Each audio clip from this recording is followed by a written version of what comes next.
Hey everyone, just wanted to give you a quick heads up.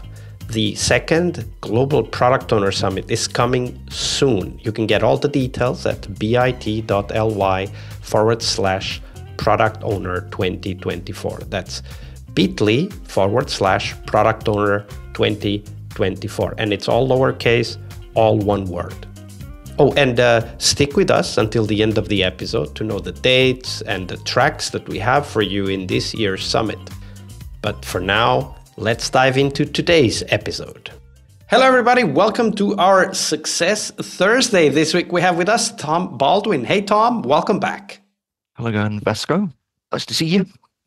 Likewise. And so Thursday is, of course, the big question of the week, what success means for us as Scrum Masters. But before we dive into that, do share with us, what's your favorite retrospective format and why?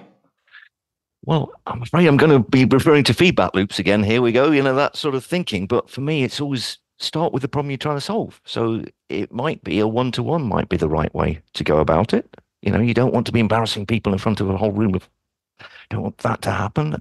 It might be, as I say, the fairy godmother grant you two wishes kind of perspective. It might be about sort of mentoring. The thing I like best of all is to get to the stage where I say Scrum Masters are developers have mastered Scrum and they can teach and train other people. That's the sort of thing I love to do. So I love at this place I mentioned the other day, this completely reorganized structure, I managed to get it so the developers were running and facilitating their own retrospectives and spotting. Now, as a mathematician, what I love is metrics, I'm afraid, but I appreciate that can be a little bit soporific, send people to sleep, face down on the keyboard. So I try and use that sparingly if I can. But there are lots of different techniques. I mean, Richard Hundhausen wrote a good book, and I love with lots of different types that you can use. I mean, if you're in person, that might be actually physically standing at different distances and orbits and how strongly people feel about things. But for me, personally, what I love is a sort of, in the early stages at low maturity would be the old sort of dotting approach, and then a 5 whys digging down to the root causes of problems and hearing people spontaneously having possible routes it could be, and then sort of threading them all together, trying to get down to that, what the team thinks the root cause of their issues or opportunities for improvement, as we can put it more delicately, I think. But so I like everything. During the week, we talked about this idea of root causes. You've mentioned that, and of course there's many different ways in which we can get there. So what's your favorite, let's call it facilitation technique, to get the team to kind of understand what the root cause is and then to actually find the root cause for what might be even many different symptoms? Well, you've got to have the right people in the meeting, isn't it? You've got to, there's no point if all the problems are caused by Fred, according to the perception of the team, and Fred isn't there to defend himself, then it's a little bit too easy. But no, it's just sort of stood in front of a whiteboard and sketching down what people say and really helping to see and then to ask questions. So is this related to that? And it's amazing, these sort of vicious cycles that can start up where you start realizing that this is causing that, which is causing the first, and people haven't worked out what's in their control and what isn't in their control. And I find that visualizing, just having up on the board in front of them where they can see the detail and the big picture at the same time is really helpful. But there are various different tools. You can use a Miro board, can't you, or something like that, when you're working virtually. But I try to get myself out of being the one leading it as much as possible. There's the old notion of teaching from the back of the room, isn't there? Trying to help people to understand, come on, you guys are meant to be the ones helping to improve your team. What can we do together to get this done? So it's not all about me telling you what to do. Yeah. So talking about stepping back, of course, one of the key things for us is to help the team take ownership and also to help develop themselves and eventually become successful. And that's really our goal as Scrum Masters, to help teams become successful. But beyond that, the team is successful. That's a great success definition, but not very actionable because it describes a very far away North Star for us. So, Tom, when you think about what success means for you as a Scrum Master in a practical and pragmatic way. How do you define that success for yourself? Well, for me, I mean, I've got various different ways, and it depends upon the level of maturity. If it's a Scrum team, what are the 5 Scrum events? We've got the sprint container for the sprint planning, the daily Scrum, the sprint review, and the retrospective. Now, when you've got new teams, the thing that's normally missing, I find, which one's missing, do you think, Vasco, normally? Which is the one they don't bother doing? Typically, the retrospective is the one that they most easily skip. Yeah, I've seen that as well. But I've also seen, for me, is the review. People don't, if they're going from a perspective like they're thinking waterfall is the norm, yeah, we'll go and speak to our customer in 3 years' time. Yeah, in 3 years' time, indeed. Yeah. I've seen that happen. So for me, like that's a simple metric, isn't it? Just numbers. Like how many Scrum events are you doing? That might be that's the simplest, very coarse level. But there's the lead times. How long does it take when as Tahichiano would say, when the customer places an order, we collect the money. How long does that take? For me, that's the absolute measure of how good a team is at delivering, right? But there might be just churning out more rubbish more quickly, so we've got to be making sure that it has some value, some intrinsic value at least to somebody, there's that sort of. So what do you do in order to help the team reflect on the value of what they deliver? Yeah, well, this is why having that review is pretty useful, but I'm always trying to get people to talk.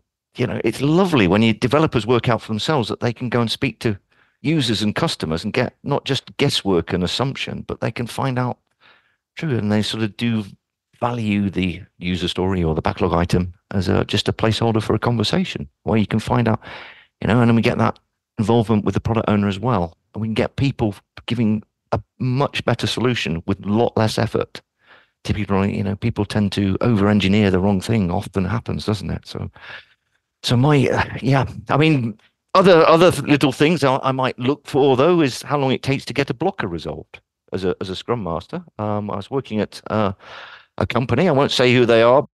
It was taking, I think, when I started there, 3 weeks, 21 days to get an impediment resolved on average for these 8 teams. And we got it just by having a scrum of scrums, getting the right managers to attend the visit. We got it down to less than 24 hours on average. So you can see these orders of magnitude improvement. So that's something else. I mean, number of defects, qualitative measures about how happy the team is. So you might be the number of grumbles they have. That's and for me, as I say, the ultimate, when you've got a really, really good team, and I've had about 4 or 5 of these over my last 20 years, where how much they can facilitate for themselves. So the Scrum Master is almost becoming redundant. That's what I'm trying to do. My measure of how good I am is trying to how much I can step back and they don't need me. That's the absolutely. And you've already given us some clear metrics like lead time, what Scrum events are or are not being held. Are we looking at value? How are we looking at value? How long does it take to get a blocker resolved? So those are all great metrics and of course, points of observation for us to look at. So thank you for sharing that with us, Tom. Thanks, Vasco. My pleasure. Hi there, Agile friends. Thank you for sticking around and listening to the details of the Product Owner Summit, this year's global summit dedicated to a critical Scrum role, the Product Owner role, of course. We'll have some amazing keynotes and 4 tracks filled with first-hand stories and experiences for product owners to learn more about that critical Scrum role. The summit will take place between April 23rd and 25th, so book your calendars. There will be loads of sessions for you to attend. One of the keynotes will be Dave West, the product owner and CEO at Scrum.org, one of the largest Scrum organizations in the world. If you want to know more, check out the details at bit.ly/product owner 2024. That's all one word, all lowercase, bit.ly/product owner 2024. We will also have 4 tracks. The 4 tracks will cover cross-functional product ownership. That's track 1. As Pixar's Ratatouille said, not every idea can be a great idea, but a great idea can come from anywhere.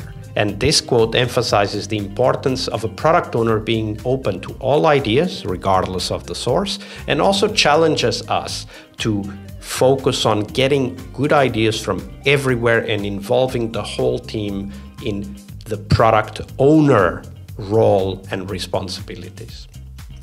The second track is designing products for growth, where we explore how to craft products ready for scalable growth, merging practical strategies with innovation. The idea here is to learn to design products for growth, whether it is sales or customer acquisition. The third track is know your users, user-centric approaches for agile development.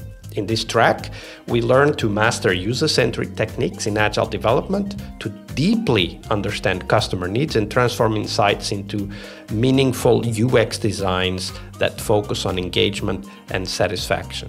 This is a track ideal for innovation-focused agile teams.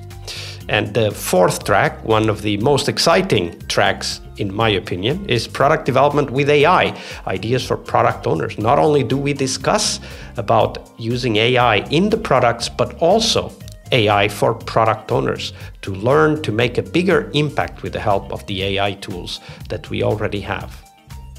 The Product Owner Summit will also present to you great opportunities to network with your peers. So get your ticket and join our Slack. You can get the ticket and join the Slack at bit.ly/Product Owner 2024. As always, we have free tickets and also the paid tickets that help to support this podcast. So check them out at bit.ly/Product Owner 2024. That's all lowercase, all one word, Product Owner 2024. I'll see you in the summit floor.